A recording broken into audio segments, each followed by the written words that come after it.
पिंपरी चिंचवड अश्वारोहण समिती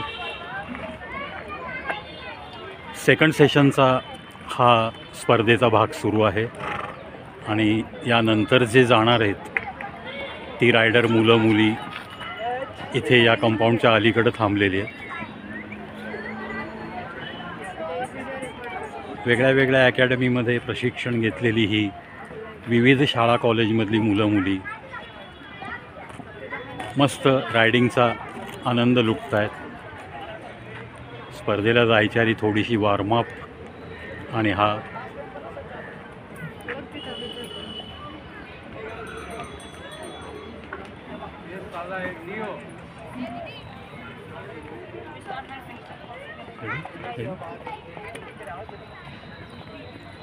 या Pimpri Chinchwad horse riding असोसिएशनची एक सदस्य आहे अनिशा मदने. तिला आपण थोडंसं बोलतं करणार आहोत. She is also a good horse rider.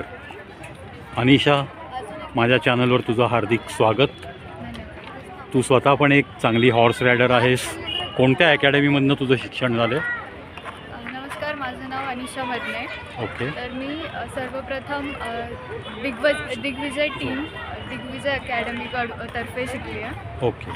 आणि अश्वरोहण समिती. Use English. हां. तर सर्वप्रथम अश्वरोहणचा छंद मला माझ्या वडिलांकडून आला. ओके. जे स्वतः हॉर्स रायडर होते इंडियन आर्मीमध्ये. अच्छा. हां.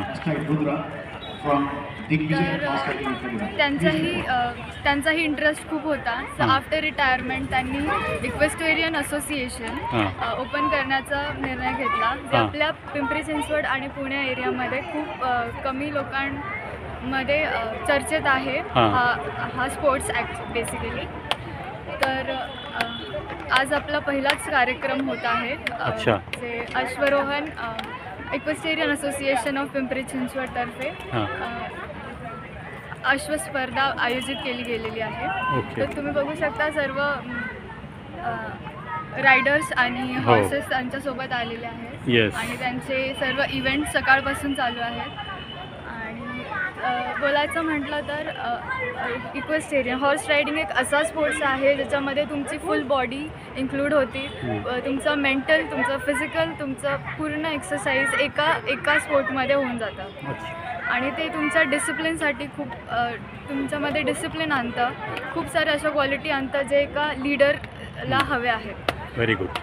सो मी रिक्वेस्ट करेल माझ्या वयाच्या आजकाल हॉर्स रायडिंग 3 वर्षाच्या पुढची मुलं, जो मी बघितलं आहे 3 वर्षाचा मुलगासुद्धा हॉर्स रायडिंग करतो आहे. आणि त्याला काही वय नाही आहे. कितीही वृद्ध झाला माणूस तरी पण तो हा स्पोर्ट्स खेळू शकतो. कारण जेवढी ताकद हॉर्समध्ये आहे तेवढी त्या रायडरच्या माइंडमध्ये असते. तो हॉर्स रायडरचा माइंड त्या हॉर्सला गाईड करत असतो. तर मी हेच सांगेल की जेवढं पेरेंट्सलासुद्धा की तुम्ही जर तुमच्या प्रोत्साहित केलं ह्या स्पोर्ट्ससाठी तर ते त्यांच्या ओव्हरऑल पर्सनॅलिटीसाठी नक्कीच लाभदायी ठरेल. कॉन्फिडन्स लेवल पण वाढेल. हो. Very good. सो धन्यवाद सर. अच्छा अनिशा, तू कुठे शिकलीस? तुझ्या अकॅडमीचं काय नाव आहे? तू कितव्या वर्षी हॉर्स रायडिंग शिकलीस? तर हॉर्स रायडिंगचं पहिलं ट्रेनिंग माझ्या वडिलांनी दिलं होतं. बेसिक ट्रेनिंग घरातच बाबांकडनं मिळालं. वा. समर सेनानी आपले रामदास मदनेजी हे तुझे बाबा आहेत, कारगिल हिरो. Okay, nice. 14 वर्षाचं असल्यापासून मला हॉर्स रायडिंगबद्दल कळायला लागलं होतं. अच्छा. आणि मी रायडिंगसुद्धा तेव्हापासूनच स्टार्ट केली होती. बट त्याचं प्रोफेशनल काय महत्त्व आहे ते मला आत्ता 3 वर्ष झाले. मी दिग्विजय अकॅडमीमध्ये ॲडमिशन घेतलं होतं. ओके. आणि तिथे मी पहिला माझा रायडिंग कोर्स पूर्ण केला. आत्ता या दिग्विजय अकॅडमीचे बरेच विद्यार्थी या स्पर्धेत उतरलेले आहेत, कारण मी आत्ता अनाऊन्समेंट ऐकल्या. ही दिग्विजय अकॅडमी साधारण कधीपासून आहे पुण्यात? मला वाटतं आंबेगावला आहे ना? हो, आंबेगाव कात्रज. हां. ओके, ते इयर तुला माहीत नसेल, इट्स ओके. पण जवळपास 15-20 वर्षापासून ही अकॅडमी कार्यरत आहे. आणि गुणेश पुरंदरे हे मला वाटतं त्याचे सर्वेसर्वा आहेत, ते चालवतात ती. अतिशय योग्यरित्या त्यांनी या खेळाला प्रोत्साहित करण्याचं चांगलं काम केलं आहे. आता हा सेकंड सेशन हा साधारण किती वाजेपर्यंत चालू राहील? हा आता 3:30-4पर्यंत चालू झाला. हां. 7पर्यंत 7पर्यंत आहे. म्हणजे संध्याकाळच्या दिव्यांची पण व्यवस्था केलेली दिसते आहे. अच्छा. आता हा तू अश्वारोहण याच्यामध्ये समजा आपण एक्सपर्ट झालो तर आर्मीमध्ये भरती झाल्यावरती काही तुम्हाला फॅसिलिटी मिळतात, काही मार्किंग स्कीम आहे, असं काही आहे? काही विद्यार्थ्यांना तुम्ही असं काही गाईड करू शकता? आर्मीमध्ये भरती झालं, जर एखादा कॅन्डिडेट भरती झाला हां. तर त्याला ट्रेनिंगपासून ऑल स्पोर्ट्स खेळायला लागतात. अच्छा सगळ्यांना कंपल्सरी सगळे स्पोर्ट्स खेळायला लागतात. अच्छा. After training they have to choose की तुम्हाला कुठला स्पोर्ट्समध्ये पुढे हां जायचं आहे. हां. मग त्यामध्ये मग तुम्हाला पुढे ते गाईड करतात की तुम्हाला एक स्पोर्टमध्ये कसं पुढे जायचं आहे किंवा ओके. पार्टिसिपेशन्स नॅशनल हां. इंटरनॅशनल ऑलिम्पिक्सपर्यंत हा स्पोर्ट्स अच्छा. घेऊन जातात. ह्या गेमला सध्या ऑलिम्पिकमध्ये अंतर्भूत केलं आहे का? हो, इंडियामधून आत्तापर्यंत जास्त नाहीत बट मुलींमध्ये 2 मुली आहेत अच्छा जे अर्जुन अवॉर्डीसुद्धा आहेत. अच्छा. आणि लास्ट इयरसुद्धा एक पार्टिसिपेंट होता फ्रॉम इंडिया, तर अच्छा. त्यांनीसुद्धा चांगलीच त्या परफॉर्मन्स दिला होता. ओके. म्हणजे ओव्हरऑल तू तुझ्या वयाच्या विद्यार्थ्यांना आणि विद्यार्थिनींना प्लस तू तर आत्ता सांगितलं की 3 वर्षाचा एक मुलगासुद्धा हॉर्स रायडिंग करतो.